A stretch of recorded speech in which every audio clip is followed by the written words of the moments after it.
ओम cream कल्लई नमो। मैं professor doctor NK. बेरा आप लोग के सामने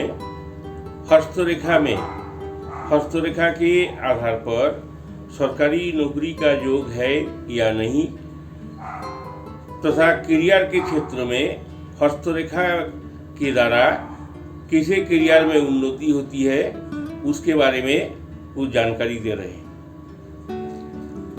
हस्तरेखा के संबंध में सबसे पहले बोला जाता है कि कराग्रे बसती लक्ष्मी, करमध्ये सरस्वती, करस्थिते स्थितो विष्णु, प्रभाते करदर्शनम। अर्थात अगर प्रतिदिन सुबह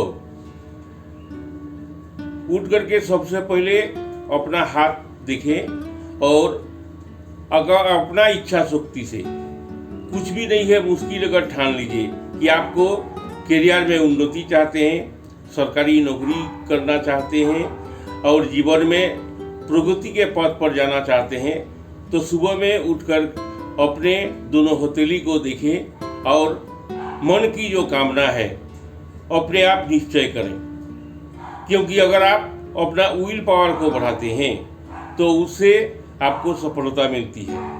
हस्तरेखा में विभिन्न तरह की रेखाएं होती है जिसके बारे में इसके पहले पूर्व एपिसोड में हम वर्णन कर चुके हैं। तो किसी भी एक रेखा को देखकर किसी भी तरह से कोई भी भविष्यवाणी किया नहीं जा सकता है। हस्तरेखा का जो ज्ञान है ये सामुद्रिक शास्त्र है और इसमें समुद्र में जैसे अतल गहराई है उसी तरह से हस्तरेखा शास्त्र में भी है। हथेली का रेखा को विशेष रूप से पहचानना होगा, हर पर्वत को देखना होगा और उसमें कुछ शुभ जो चिन्ह है उसके बारे में विशेष रूप से जानकारी प्राप्त कर तो भी भविष्यवाणी किया जाता है। तो हथेली में सरकारी नौकरी का जॉब है कि नहीं उसको देखने के लिए सबसे पहले सूर्य रेखा को देखा जाता है। लेकिन ऐसा भी है कि बहुत लोगों के हाथ में सूर्य रेखा है ही नहीं लेकिन फिर भी वो सरकारी नौकरी में है। तो इसमें ऐसा होता है कि अगर सभी पर्वत जैसे बृहस्पति का पर्वत, शनि का पर्वत, सूर्य का पर्वत, बुध का पर्वत उभरा हुआ हो, हाथ में त्रिभुज बना हुआ हो, मंगल की रेखा अच्छा हो और पहला मंगल दूसरा मंगल की स्थिति अच्छा हो, भाग्य रेखा सीधा शनि रेखा तक पहुंचा हो या भाग्य रेखा में त्रिशूल का चिन्ह बना हुआ हो, मछली का चिन्ह बना हुआ हो, तो इस स्थिति में भी करियर में अच्छी सफलता मिलती है और सरकारी नौकरी मिलती है। सरकारी नौकरी पाने के लिए सबसे पहले अपने निश्चय करना पड़ता है कि मन की भावना जैसी प्रभु मुहूर्त देखिए ऐसी। अगर पहले से ही निश्चय किया जाता है, इच्छा शक्ति अगर प्रबल है तो हाथ की रेखाओं भी चेंज होती है।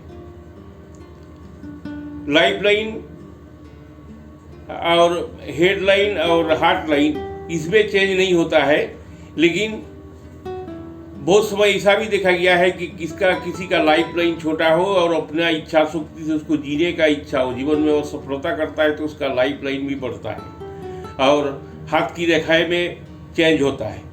लेकिन खास तौर पर में अगर सरकारी नौकरी के क्षेत्र में व नौकरी के लिए अगर देखना हो तो हथेली में सूर्य पर्वत जो है वो उठा हुआ हो, यदि उस पर्वत पर बिना किसी रुकावट में सीधी रेखा बन रही हो तो सरकारी नौकरी की प्रबल योग बनते हैं।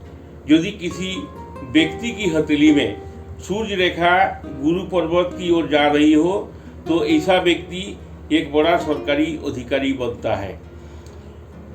बुध का क्षेत्र, बृहस्पति का क्षेत्र, सूर्य का क्षेत्र और साथ साथ में मणिबंध रेखा भी देखना आवश्यक है, तो जिससे आपको सरकारी नौकरी के क्षेत्र में सफलता मिलता है। नमस्कार। हस्तरेखा के बारे में हम दूसरे एपिसोड में विशेष रूप से जानकारी देंगे। प्रभातखबर.com, विश्वास वही, रफ्तार नहीं।